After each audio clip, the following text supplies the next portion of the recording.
आप करते हैं साधना? अब अभी तो मतलब देखा जाए तो एज अ बिगिनर ही हूँ। मतलब मैंने ऐसा कुछ खास किया नहीं है, क्योंकि मेन हो जाता है ना कि गाइडेंस नहीं मिल पाता है, जिस कारण से हम कुछ कर नहीं सकते। और अच्छा। किताबी ज्ञान लेकर के कुछ प्रैक्टिकल करना बिना गुरु के संरक्षण निर्देश से तो फिर वो हानिकारक भी हो जाता है, ऐसा सुनने में आया। तो थोड़ा डर भी लगता है इन सब चीजों को लेके। आप बेसिकली क्या करते हैं, आपका कार्य क्या है? मैं पुरोहिती करता हूँ, कर्म कांड करता हूँ, अच्छा, पूजा पाठ। कर्म कांड हाँ पुरोहिती करते हैं। जी। तो आपका इस तरफ रुझान कैसे है, साधना की तरफ? वो नॉर्मली हाँ। शुरू से ही है, मतलब बचपन से ही है कि ये सब, मतलब हर किसी को क्या है ना कुछ तो चाहिए ही, ऐसा हो जाता है। तो बस है। चलिए, तो अभी तक मतलब आपने साधना की नहीं है, करना चाहते हैं? हाँ हाँ, तो ठीक है, आप दीक्षा से बेसिक मेन जुड़िए, क्योंकि जी मेन जो है वो दीक्षा ही है। गुरु की जो दीक्षा होती है उसमें जो मंत्र मिलता है वो मेन है, वो स्फोटक है। वो आपके मतलब अगर जो साधना करता है वो समझता है कि उसके अंदर 7 चक्र होते हैं और कैसे वो उन पर अपनी मतलब क्या होता है कि जब समय के सदगुरु से आप दीक्षा लेते हैं तो वो आपके अंदर ट्रांसफर ऑफ एनर्जी करता है और जी अपना जो मंत्र है, बीज मंत्र, उसको ट्रांसप्लांट करता है। और जी जब वो ट्रांसप्लांट करता है तो फिर वो धीरे धीरे वृक्ष बनता है। और जैसे जैसे वो, उसके लिए साधना करनी पड़ती है, जो विधि बताई जाती है वो आपको करना पड़ता है। और वो सबसे आसान विधि है साधना की। अदरवाइज आप खुद से करना चाहेंगे तो बहुत तरह से आपको दिक्कतें आती हैं जी आपकी, क्योंकि आप अर्थ के ग्रेविटेशन में है। अर्थ के ग्रेविटेशन से जब तक नहीं निकलेंगे तब तक आपकी एनर्जी अपवर्ड नहीं जाती है।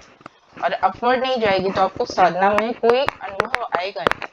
अनुभव जी नहीं आएगा तो आप साधना कर नहीं पाएंगे, मतलब नहीं लगेगा। हर सब, जब तक अर्थ के ग्रेविटेशन में है आपका लॉस ऑफ एनर्जी होता है। आपकी ऊर्जा पृथ्वी द्वारा सोख ली जाती है। जो भी साधना आप करते हैं पृथ्वी आपकी खींच ले जाती है, तो इसलिए आप आगे नहीं बढ़ पाते हैं। तो जी अगर आप गुरु से दीक्षा ग्रहण करते हैं तो गुरु के ग्रेविटेशन में चले जाते हैं। और जब गुरु के ग्रेविटेशन में जाते हैं तो आप आसानी से साधना में आगे बढ़ पाते हैं, क्योंकि गुरु उस लेवल तक पहुंचा हुआ है, आपको खींच सकता है, खींच ले जाता है। जी। मेरा एक ही मतलब एक ये सवाल था, जैसे मैं माला जाप करता हूँ, है ना? अच्छा। किसी भी जैसे बीज मंत्र का जैसे मैं माला जाप करता हूँ, हम्म। तो उसमें जैसे माला पकड़ने के बाद मन में बहुत सारे विचार आते हैं। मन हम्म। इधर उधर। और फिर हम्म। मतलब जितना मैंने पढ़ा सुना है तो सब बोलते हैं कि ये सब में ध्यान न दे करके सिर्फ माला पे ध्यान दो। तो मैं कोशिश करता हूँ माला पे ध्यान देने की, मैं घंटों भी बैठ जाता हूँ, लेकिन ना हम्म। वो मेरे विचार खत्म नहीं होते हैं। तो देखो कंसंट्रेशन नहीं आ पाता।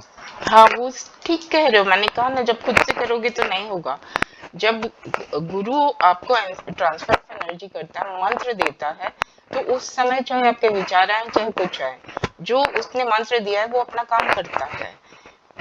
उसका धीरे धीरे धीरे प्रभाव होता जाता है, आपको नहीं पता चलता। और आपके अंदर जिस चक्र पर जितना भी नेगेटिव आपने इकट्ठा कर रखा है वो सब क्लीन होना शुरू हो जाता है। और जैसे जैसे जैसे वो होता है तब जाकर एक, देखो, ध्यान और साधना दो चीजें, मतलब ऐसे समझो कि कहा गया जो भी आप पूजा पाठ ध्यान साधना करते हो, दान पुण्य करते हो, बिना गुरु के नहीं लगता। पहली बात तो ये, ठीक है, तो इसलिए भी उसका रिजल्ट आपको नहीं मिलता। दूसरा कारण ये है क्योंकि जब गुरु आपको मिल गया तो गुरु के साथ गुरु के सामने फिर और कोई नेगेटिव फोर्स काम नहीं करेगी। अभी तो हर नेगेटिव फोर्स आप पर काम करेगी, लेकिन जब गुरु आ जाएगा बीच में तो कोई भी नेगेटिव फोर्स बाहर के आप पर काम नहीं कर सकती, उसका नहीं चल सकता है। तो तब गुरु का जो बीज मंत्र है, अगर आप उसको जाप करते हैं तो धीरे धीरे धीरे आपका जो नेगेटिव एनर्जी है पॉजिटिव में कन्वर्ट होता है। अभी जो आप साधना कर रहे हैं उससे नहीं होगा, उसमें वो पावर नहीं है।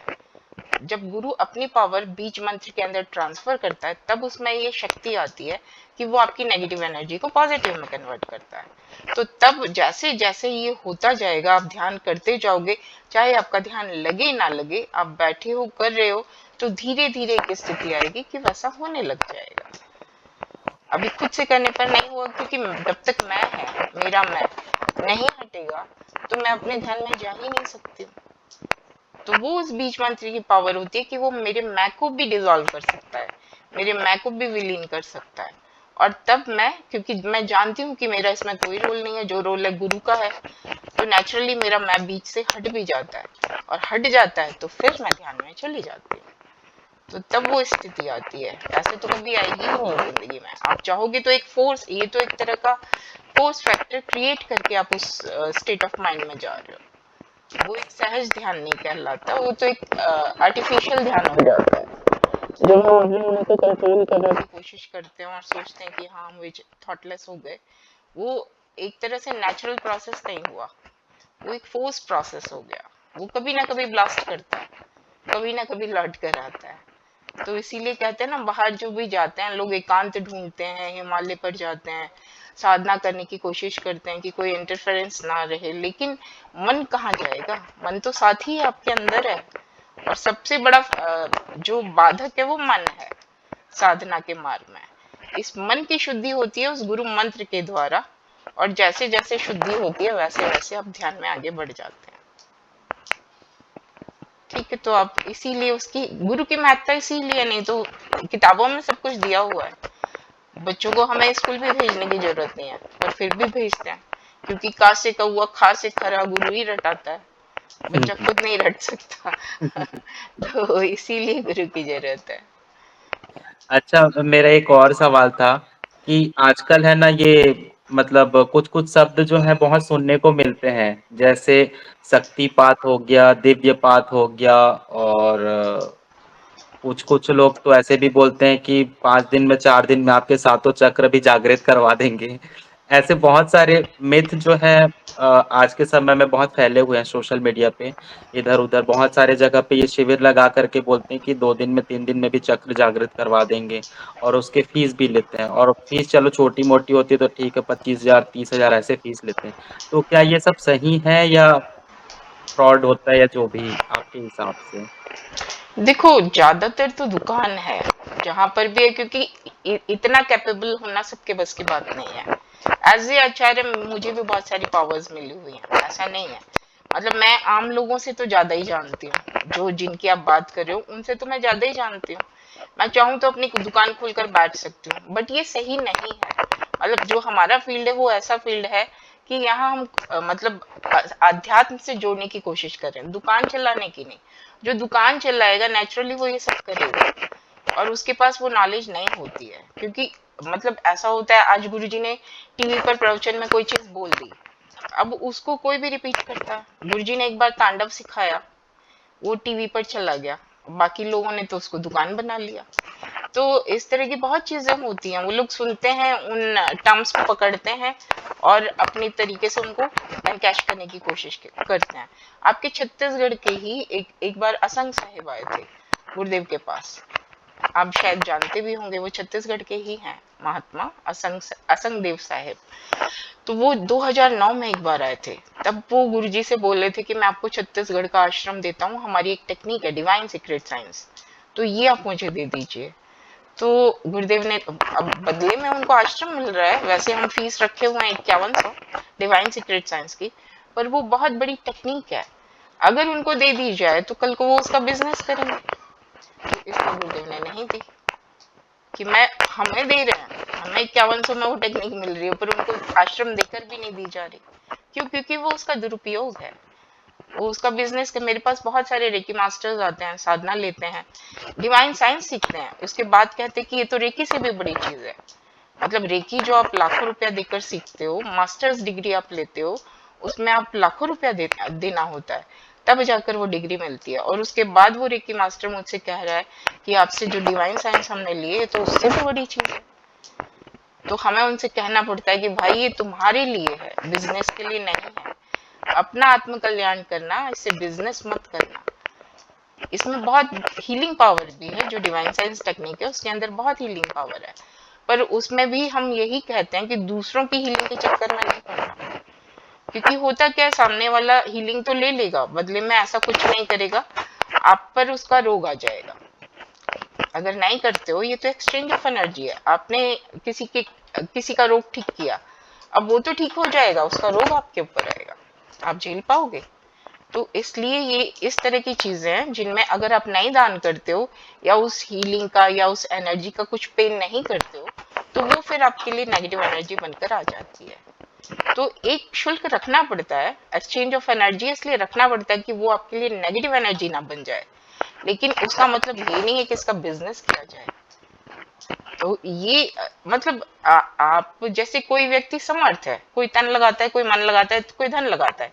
ये फील्ड ऐसा है, कुछ ना कुछ लगाओ, तब आप गुरु की ऊर्जा को खींच पाओगे। नहीं लगाओगे तो देखिए, जो संसार में कुछ नहीं लगाता, ना तन लगाए, ना मन लगाए, ना धन लगाए, वो पैरासाइट कहलाता है, और वो गुरु का ही नहीं संसार में सबका शोषण करता है। तो फिर ऐसा व्यक्ति कुछ ले भी नहीं पाता। ठीक है, गुरु की कृपा से मिल भी जाता है, लेकिन ये है कि वो अल्टीमेटली उसी स्थिति में पहुंच जाता है जिससे वो शुरू हुआ। तो कहने का मतलब ये है कि हर हर व्यक्ति को ये तो देखो, जब तुम साधना में उतरते हो तभी समझ आती है कि किसका बिजनेस है और कौन सचमुच दे रहा है। जब तक ध्यान नहीं करोगे, साधना नहीं करोगे, मेरे कहने से नहीं समझ पाओगे, क्योंकि वो हर तरह का, हम जैसे जैसे डिवाइन साइंस है, एक टेक्निक है, लेकिन जब हम उसे प्रैक्टिस करते हैं तो हमें समझ आता है कि कौन किस चक्र पर है, कौन मूलाधार पर है, कौन स्वाधिष्ठान पर है। हम दूसरों को जज कर पाते हैं, लेकिन अगर हम सीखेंगे नहीं, साधना नहीं करेंगे, तो हम भी नहीं जज कर पाएंगे। हमें अपने से तो कोई नॉलेज नहीं है ना, तो नॉलेज के लिए हमें दूसरों के पास जाना पड़ता है। पर ये है कि वो नॉलेज तभी मिलेगी आपको जब आप दूसरों के पास जाएंगे। तो आपको असली नकली का फर्क तभी समझ आएगा कि कौन सही में दे रहा है और कौन दुकान लगा कर बैठा है। तो हमारे कहने से भी आप नहीं मान पाओगे, आप प्रैक्टिकल में उतरो। प्रैक्टिकल बहुत जरूरी है। हाँ, प्रैक्टिकल बहुत जरूरी है। तो तब तक आपको समझ नहीं आएगा कि कौन गुरु सत्य है। हालांकि गुरुदेव प्रवचन में बहुत कुछ बोल देते हैं, आप उनके प्रवचन को सुने, उनके साहित्य को पढ़ें, क्योंकि मेन इस उस व्यक्ति के पास क्या नॉलेज है, कितना ज्ञान है, वो क्या दे सकता है, उसके साहित्य से आपको पता चलेगा, उसके प्रवचन से आपको पता चल जाएगा। तो इसलिए आप भटकेंगे नहीं। लेकिन हाँ, आप सीधे किसी के पास जा रहे हैं और वो ये कह रहा है कि ये ले लो, वो ले लो, तो वो क्या जानता है, कितना जानता है, आप कैसे जज कर पाओगे। तो इसलिए पहले उस व्यक्ति का साहित्य पढ़ो जो आपको कह रहा है कि मैं ये दे दूंगा, मैं वो दे दूंगा। उसकी नॉलेज को देखो, उसको समझो कि हाँ, ये सचमुच जानता है कुछ या नहीं। बहुत से लोग ऐसे भी पढ़ पढ़ कर किताबें लिख देते हैं, बट फिर भी अगर आप इस फील्ड में हैं तो आपको समझ आएगा। मैं बहुत से लोगों की किताबें पढ़ी। जैसे मैं जब गुरुदेव के पास आई, उससे पहले मैं सुधांशु जी की किताबें पढ़ती थी। सुधांशु जी की पत्रिका की मैं लाइफ मेंबर थी। तो जब लेकिन उसको मैंने पढ़ा कुछ साल, तो 1 साल पढ़ने के बाद मुझे ये लगा, मतलब 1 साल मैंने उसको पढ़ा अच्छे से, अच्छी लगी। उसके बाद दूसरे साल पढ़ा तो ये लगा कि ये तो रिपीटेशन है, अब इससे ज्यादा ये कुछ नहीं जानते, ये सिर्फ गीता को सिंप्लीफाइड वे में बोल रहे हैं, इससे ज्यादा नॉलेज इनके पास नहीं है। लेकिन जब मैं गुरुजी के पास आई, उनकी किताबें मैंने लिखी, मैं मतलब गुरुदेव की जो प्रवचन वो बोलते हैं उसको बुक फॉर्म में लिखती भी हूँ। तो उनकी गीता मैंने बेसिकली लिखी। तो उसको लिखने में मुझे रियलाइज हुआ कि गुरुदेव इतना जानते हैं, इतना जानते हैं कि मैं लेने में सक्षम नहीं हूँ, मैं उस ज्ञान को ले नहीं पा रही हूँ, मेरी कमी है। गुरुदेव के पास तो इतना है देने के लिए कि कोई लेने वाला चाहिए। तो ये फर्क आप खुद महसूस कर सकते हैं, पर प्रैक्टिकल से ही महसूस होगा ना। जैसे मैंने सुधांशु जी को पढ़ा तो उनको समझ आया कि ये गीता को ही सिंप्लीफाइड वे में लिख रहे हैं, इससे ज्यादा नॉलेज इनकी नहीं है, इससे ज्यादा ये ज्ञान मुझे नहीं दे पा रहे। लेकिन जब गुरुदेव के पास आई तो मुझे लगा कि ये तो ज्ञान दिए जा रहे हैं, दिए जा रहे हैं, मैं ही नहीं ले पा रही हूँ। मेरी अपनी मैं उतनी कैपेबल नहीं हूँ, मैं उतनी सक्षम नहीं हूँ, वो तो सक्षम बहुत ज्यादा है। तो ये फर्क अपने आप ही सामने आ जाता है कि हाँ, कौन कितना सक्षम है। तो लेकिन हाँ, प्रैक्टिकली आपको उसमें जाना पड़ता है। तो इसी तरह से आप गुरुदेव के साहित्य को फॉलो करिए, उनको यूट्यूब पर सुनिए, जो आप कर सकते हैं करिए, आपका तो फील्ड है ये। तो आपको किताबें भी आपके फायदा ही है, आपका पढ़ेंगे तो एक नॉलेज ही है आपके लिए वो। तो उस तरह से आप खुद जज कर पाएंगे कि हाँ, कौन व्यक्ति किस लेवल का है।